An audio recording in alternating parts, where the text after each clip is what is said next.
The Galactic Tactical Academy didn't believe in unsolvable problems. They believed in properly solved problems, which meant their flagship training exercise, the multi-species strategic escape simulation, had exactly one correct solution per puzzle.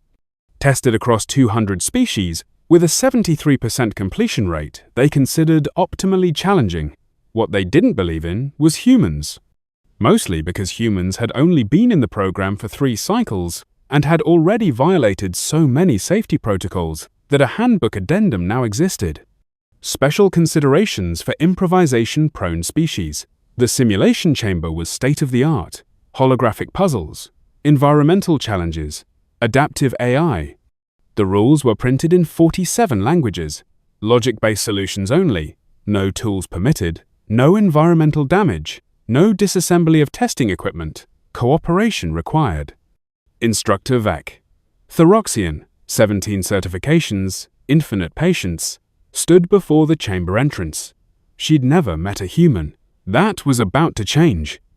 You represent 4 distinct approaches to tactical problem-solving, Vec announced. This exercise will test your ability to synthesize those approaches, she gestured to each team member. Thalrex, crystalline logic specialist. Cognitive processing, exceptional.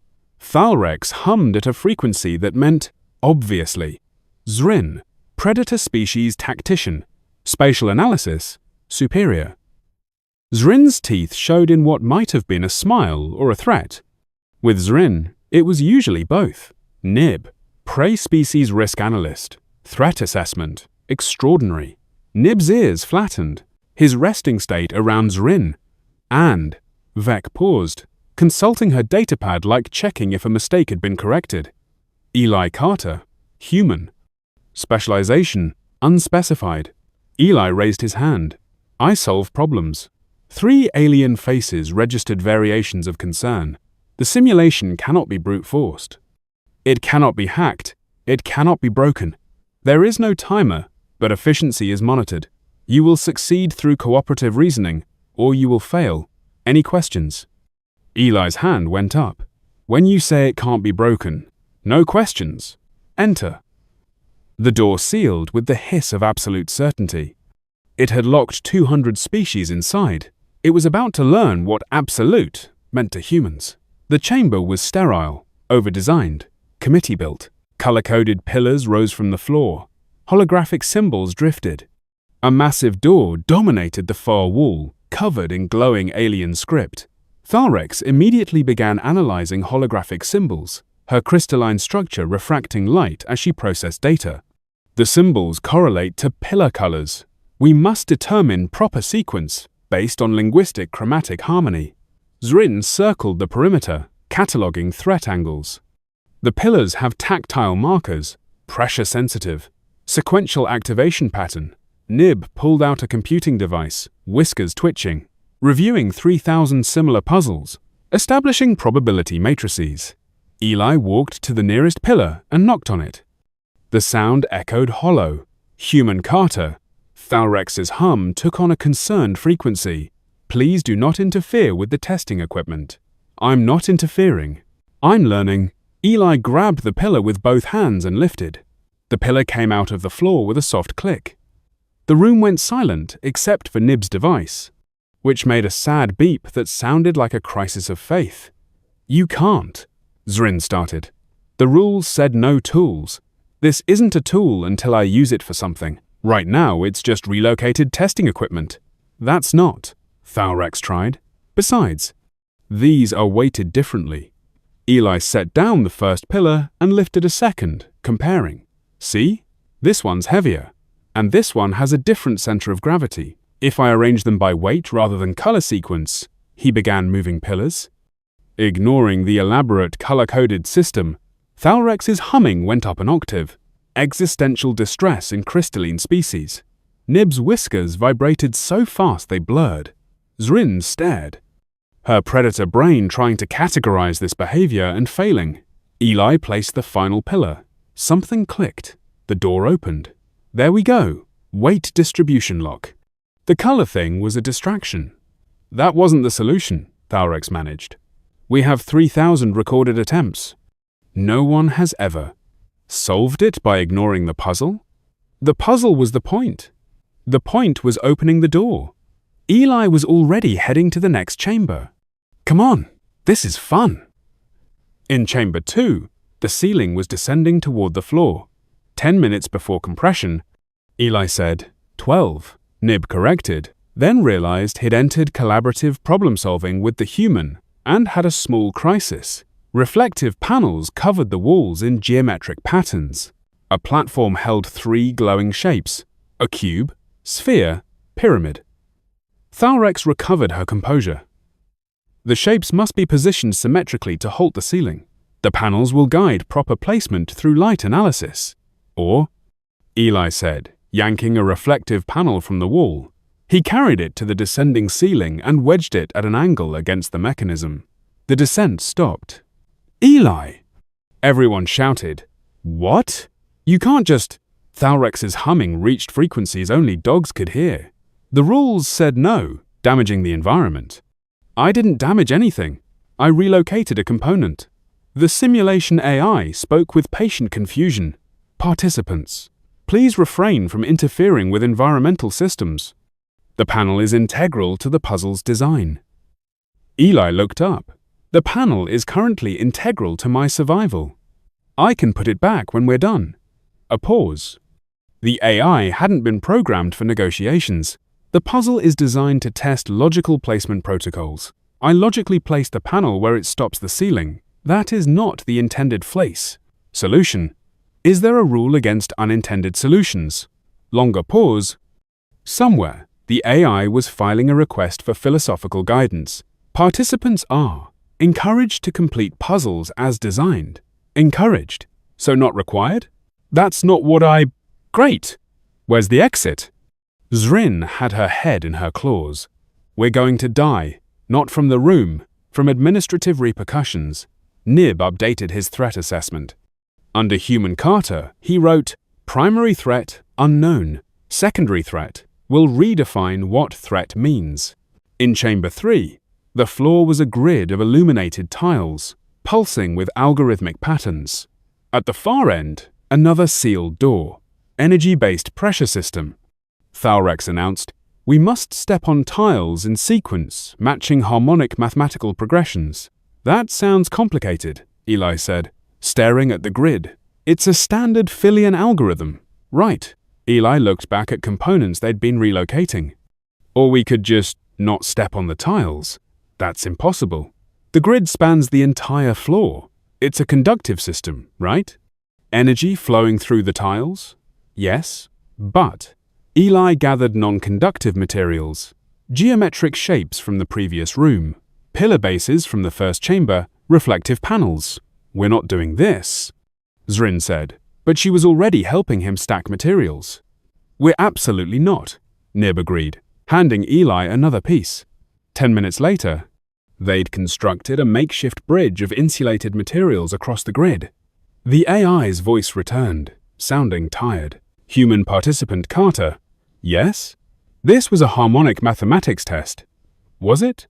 We made it across. You made a bridge. I made a solution. The AI made a sound like a sigh, continuing to monitor. Please, try to use at least one puzzle as intended.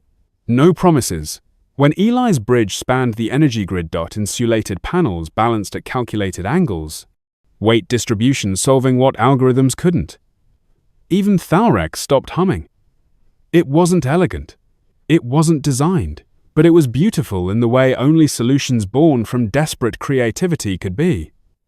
Huh, Eli said, looking at his work. That's actually pretty cool. Thalrex's hum returned, softer. Yes, it is. The fourth chamber was larger, with floating platforms suspended by magnetic fields. Small hovering drones moved through the space, projecting holographic interference patterns. Eli picked up a metal support rod left over from their bridge construction. Human, Nib squeaked. What are you doing? Just thinking. These drones weigh about 200 grams. They're maintaining position through gyroscopic stabilization, which means their center of gravity is... Eli tilted his head, doing math at predator speed. Right about there. Zrin, whose species had been apex predators for 50,000 years, looked at Eli with new respect and a little horror. You just see weapons everywhere. Not everywhere, just places with good materials. Eli set the rod down. It's a human thing. My dad taught me improvised tools when I was 8. Summer camp had a whole week on it.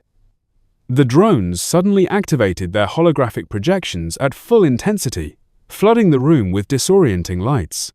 They surrounded Eli specifically. The AI had identified him as the primary chaos variable. Eli picked up the rod, not throwing, just holding, and tapped one drone with precision. It spun out, hit another. Cascade failure.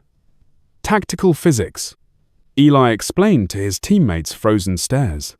Humans used to hunt birds with rocks. Same principle, except these don't fly away when scared. The drones weren't alive, Thalrex managed. I know. That's what made it easier. The AI's voice filled the chamber, genuinely distressed. Human participant Carter. Those drones were testing equipment. They cost 3,000 credits each. They projected aggressive movement patterns. They were holographic distractions. In my defense, I did warn everyone this would make a good throwing weapon. That was not permission. The damaged drones created a cascade in the power grid. Lights flickered. Puzzle mechanisms activated out of sequence. In Chamber 2, the ceiling started descending again, then stopped, then started. The energy grid began pulsing erratically. I can fix it. Eli called out, "You are the problem. I'm also the solution." That's efficiency. But now the magnetic platforms were failing. The team had to cross them before they collapsed completely. "Eli," Thalrex said, her hum dropping 2 octaves. "Your approach isn't working. The platforms are destabilizing too quickly." Eli looked at the failing platforms, then at his teammates. For the first time, he stopped moving. "You're right. I can't just improvise this one." "The magnetic fields are operating on overlapping frequencies," Thalrex said.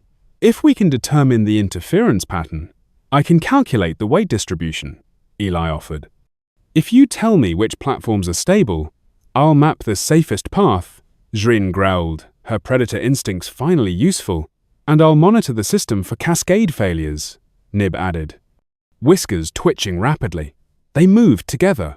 Thalrex calculating frequencies, Eli jury-rigging support rods between unstable platforms, Zrin leading them across in precise sequence. Nib calling out warnings. It wasn't elegant, but it worked. When they reached the other side, Eli looked at his teammates. That was different. That was cooperation, Thalrex hummed. "I can't believe I'm saying this," Zrin muttered. "But the human just learned something." "Yeah," Eli said quietly. "I'm sorry. I know this is supposed to be about logic and cooperation. I'm not trying to ruin it. This is how my brain works. Everything's a problem with components that can be rearranged. I thought everyone saw the world this way until I left Earth." The last and final chamber was the showpiece, a massive holographic lock floating in the center, surrounded by a shifting floor pattern and an elaborate magnetic maze suspended from the ceiling. Eli looked at it for 15 seconds. Right. The lock is anchored to that central column, which is decorative but structural. The magnetic maze is controlled by those field generators. If I detach that decorative stand, which technically isn't testing equipment, just decor, I can fashion a magnetic grappling interface. "No," Thalrex said, "which means bypassing the cipher entirely. No. And just physically accessing the lock mechanism. Human. No. And we're out in under 2 minutes." But this time, Zrin stepped forward. And hear me out, what if we help? Eli blinked. "Help?"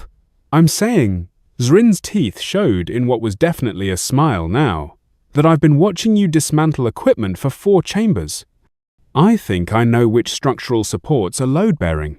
Thalrex's hum changed frequency. Not distress, but something close to amusement. "And I can calculate the magnetic field disruption patterns. I'll monitor for system failures," Nib added, then muttered, "Oh no, it's spreading." Eli smiled. Humans weren't just creative problem solvers. They were contagious. 20 seconds later, with Zrin identifying the decorative stand, Eli had disassembled it. 90 seconds later, with Thalrex calculating field patterns, he'd created something that looked like a magnetic fishing rod. 2 minutes later, with Nib calling warnings about system stability, he was manipulating the ceiling maze directly, using pure physics to brute force what was meant to be a logic puzzle. The final door unlocked. "See?" Eli said. "Teamwork. That was teamwork," Thalrex hummed. "Terrifying, rule-breaking teamwork, but teamwork. If there's a complicated solution and a simple solution," Eli said, walking toward the exit, "humans will find a third option that breaks all the rules and somehow works anyway." The observation room looked like a disaster had struck. The disaster's name was Eli Carter. Instructor Vec sat very still, her datapad forgotten. Around her, 7 instructors wore expressions ranging from shock to academic horror to the fascination usually reserved for controlled explosions. "He broke it," someone whispered. "He didn't break it. He solved it. He broke it while solving it." They watched the replay. Eli relocating pillars. Eli jamming the ceiling. Eli building a bridge. Eli calculating drone physics with alarming accuracy. Eli turning decor into tools and puzzles into components. "The completion time is 47 minutes faster than the previous record," Vec said slowly. "That's impossible. The data doesn't lie. The human achieved it through environmental reinterpretation, unauthorized component removal, aggressive stimulus response, system exploitation, and creative vandalism. We need new rules.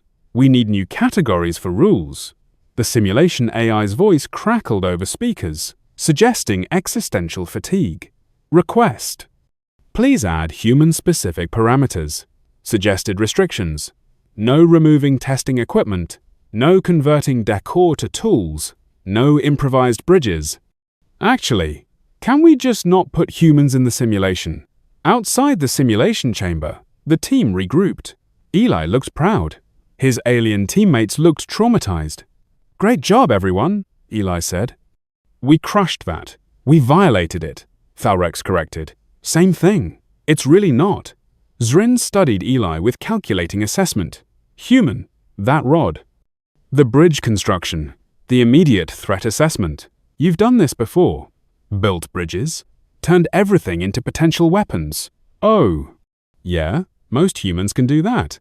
It's cultural. We have entire internet forums dedicated to improvised tools and survival scenarios. Zombie apocalypse preparation is a whole hobby community. Your species prepares for extinction events as entertainment." Nib's whiskers went flat. "Well, yeah. What else are you going to do on a Saturday?" The aliens exchanged glances. "How many humans think like you?" Zrin asked carefully. "Most of us. I mean, I'm probably more into it because of summer camp. But anyone with YouTube access could learn this stuff. It's crowdsourced knowledge. Someone figures out a new technique, posts it, and suddenly millions of humans know how to turn furniture into fortifications." "Millions," Thalrex whispered. "It's collaborative survival optimization." "That's not optimization," Nib said. "That's a species-wide tactical threat database." Instructor Vec approached, her expression carefully neutral. "Carter, Thalrex, Zrin, Nib. You have completed the simulation in record time through unorthodox methods. Congratulations." "Thank you," Eli beamed. "Carter, you specifically will receive additional documentation. Your file now includes demonstrate extreme caution. Human improvisation protocols mandatory. You're also banned from 3 simulation chambers pending repairs. Is that good or bad?" "We're still determining that." Vec paused, then gestured for Eli to follow her a few steps away from the others. "Carter, that simulation? It wasn't designed to test problem solving. What was it designed for? Stress response. Compliance under pressure. Whether species default to established protocols when challenged." She paused. "Every species we've tested retreats to their core strength, logic, instinct, analysis. They become more themselves. And humans? You became creative. Under pressure, you don't retreat to what you know. You invent what you need." She looked at him with something between respect and fear. The Academy has been preparing students for known threats for 300 years. Your species is the first one that makes me wonder if we're preparing for the wrong thing.